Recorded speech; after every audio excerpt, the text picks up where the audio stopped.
Добре, нека се потопим в това. За момент, нека оставим на страна големите, абстрактни въпроси за смисъла на живота. Вместо това, ще се фокусираме върху нещо много по-практично – изкуството да живеем добре, точно тук и точно сега. Всичко започва с онзи вечен въпрос, нали? Защо сме тук? Защо изобщо сме се родили? Това е нещо, което почти всеки се е питал в даден момент от живота си. Но и тук става интересно. Според материала, който разглеждаме днес, този въпрос е, направо глупав. Да, точно така. Едно доста провокативно твърдение, което обръща цялото търсене на опаки и ни насочва в съвсем нова посока. И така, защо пък този въпрос да е грешен? Защото търсенето на някаква предварително зададена цел често води до задънена улица. Една такава, изпълнена с тревожност и с онова усещане за безсмислие. Опитваме се да намерим отговор, който може би изобщо не съществува. И ето я и ключовата идея, която обръща всичко на 180 градуса. Всъщност, нещата стоят точно наопаки. Нашето съществуване идва първо, а чак след това започва търсенето на смисъл.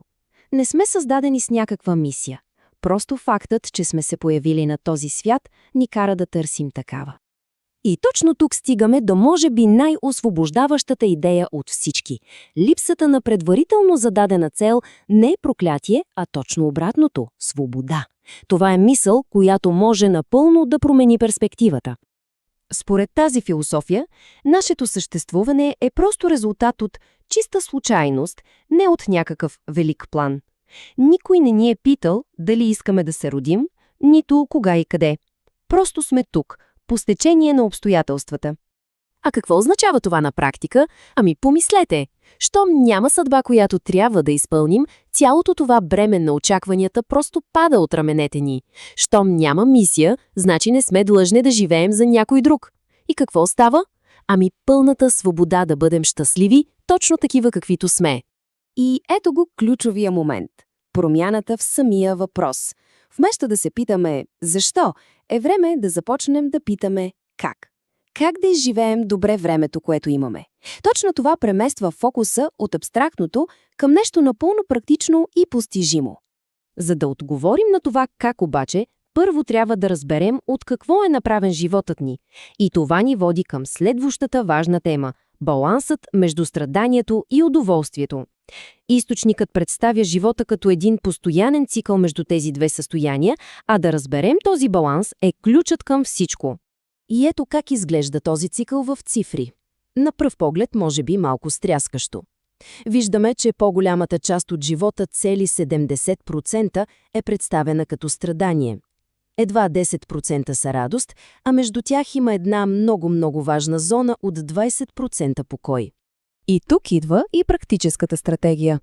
Целта не е постоянно да гоним онези мимолетни 10% радост. Не. Ключът е да се опитаме да разширим онези 20% покой. Да ги направим 30, 40, колкото можем повече, за да заемат по-голяма част от живота ни. Но каква е динамиката между тези неща? Удоволствието е капризно.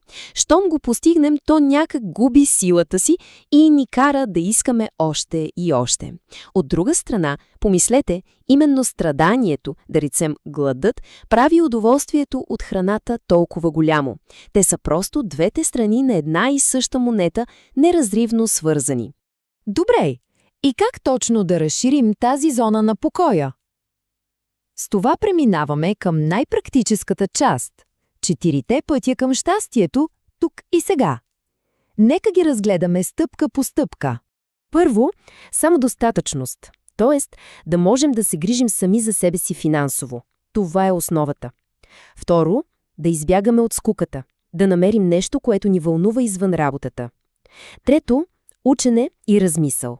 Постоянно да работим върху себе си, за да не ставаме жертва на собствените си слабости. И четвърто, може би най-трудното, но и най-важното, да живеем в настоящия момент. Този 4 път е обобщен перфектно в една мисъл. Депресията идва от взирането в миналото, тревожността от притесненията за бъдещето, а истинският покой, той се намира само тук, в настоящето. И това ни води към финалната част – в която ще преосмислим дори идеите за рая и ада, защото според тази философия те не са някакви далечни места, а състояния, които създаваме за себе си всеки един ден. Вижте само какъв е контраста. Вместо да чакаме някакъв съд в отвъднато, идеята е, че ние сами с нашите ежедневни действия градим своя рай или своя ад. А най-хубавото е колко е просто всъщност. Раят – това е просто да живеем в хармония с хората около нас. Семейство, колеги, приятели.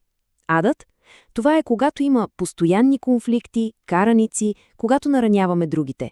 Толкова е земно и същевременно толкова дълбоко. В крайна сметка посланието е следното.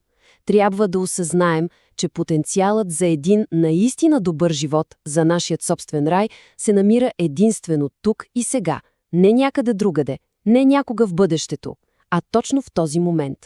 И така завършваме с един въпрос, който да остане за размисъл. Не е големият въпрос какъв е смисъла на живота, а нещо много по-лично и много по-важно. Днес, точно в този ден, как изглежда раят, който всеки от нас може да си създаде?